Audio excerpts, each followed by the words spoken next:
Hoy estamos con Eduardo Del Monte, dirigente de la Corriente Clasista y Combativa en la ciudad de Rosario. La Corriente Clasista y Combativa es un movimiento de desocupadas y desocupados, también conocido como la CCC.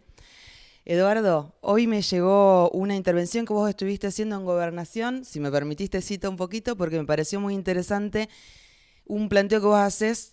Categóricamente vos decís, si el Estado no llega a tener control real del comercio exterior en Argentina, de los puertos y del río Paraná, vamos a estar siempre apagando incendios, pero a la madre del problema no la abordamos. Es un escándalo que en una ciudad como Rosario, con tanto nivel de concentración económica, haya tanta pobreza y tanta necesidad.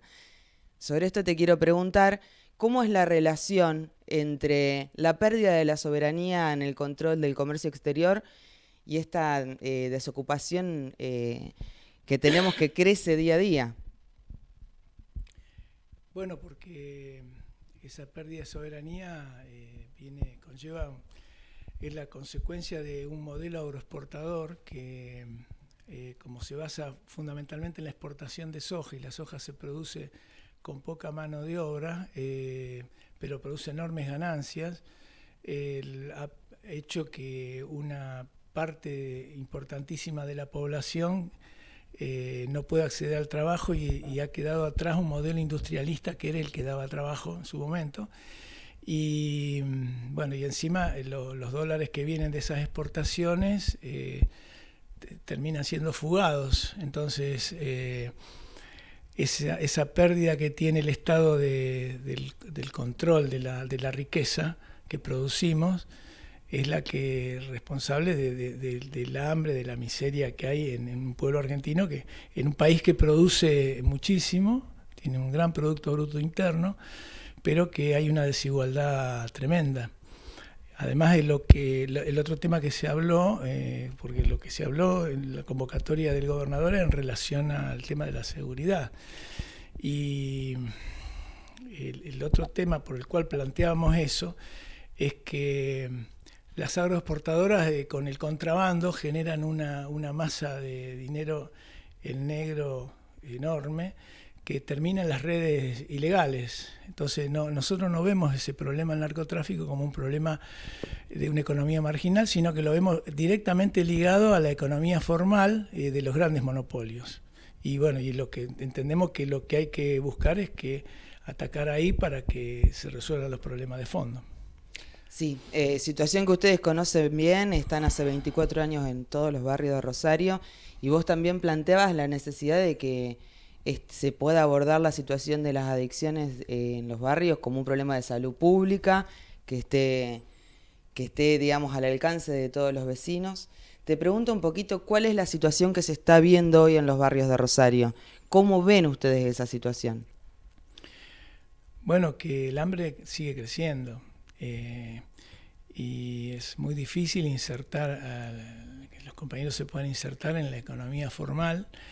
Hay pocas changas, por lo tanto los comedores siguen aumentando su plantilla, digamos, de comensales, y los recursos son pocos. Entonces siempre se va, las organizaciones sociales estamos en la primera línea luchando contra esa desigualdad, esa miseria, y con muy pocos recursos. Nos preocupa que el gobierno nacional haya decidido el cortar la inscripción en el programa Potenciar, porque era la única herramienta que teníamos real de insertar rápidamente a aquel que perdía trabajo en otro trabajo más precario, pero que le diera la dignidad de seguir teniendo su condición de laburante y a la vez tener un ingreso producto de eso.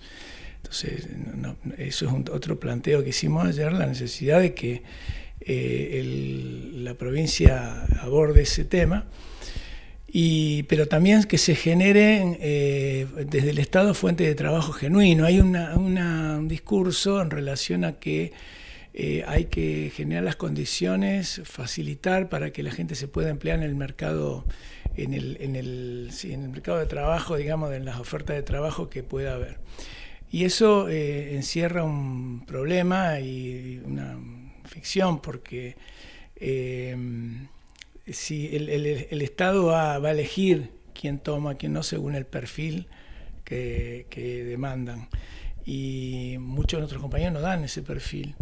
Y lo que hay que lograr es que esa cuarta parte de la población que está a la deriva, condenada por generaciones a vivir en el mejor de los casos, en algún programa social, o de sobrevivir en la peor de las condiciones, hay que darle la oportunidad, que eso lo tiene que hacer el Estado, de generar trabajo genuino a partir de las necesidades populares. Es decir, tenemos una enorme desocupación y un enorme déficit de vivienda. Juntemos esos dos problemas y vamos a tener una solución, que es que se cree una empresa pública de construcción de viviendas populares y mejoramiento del hábitat en los barrios, que permita que la gente que está excluida del mercado laboral, porque son mayores de 40, las mujeres, los jóvenes por un primer empleo, jóvenes con adicciones, que haya una empresa que aporte tierra, materiales, conducción técnica y mano de obra en condiciones de ley, y capacitaciones en oficio que permitan que esa capacitación tenga una salida laboral directa, y entonces, bueno, poner en la condición, digamos, de ciudadano de primera a todo ese sector de la población que se expresa muchas veces en las organizaciones sociales y que requiere respuesta de ese tipo. Todo lo demás, con el plan, que lo planteamos como una necesidad urgente, pero ellos lo utilizan para dejarnos en un rincón estigmatizados, cuando el problema está en que no se aborda el problema de trabajo genuino, que tiene que ver también, además de esta medida que planteamos, que también es una medida de emergencia, esto de la construcción de vivienda. Acá tenemos que ir a un país, de nuevo un país industrial, como supimos ser, y que los fondos que provienen de la agroexportación, como fue en otra época, se vuelquen en la solución de los problemas sociales y en la industrialización, en favorecer el crecimiento de una industria nacional. Esa es la pelea que damos con otros sectores, porque solo evidentemente no la vamos a poder resolver. La única manera de terminar con este problema que venimos acarreando de la desocupación. Te pregunto, Eduardo, otra cosa que te he escuchado hablar mucho a vos es acerca de la soberanía alimentaria.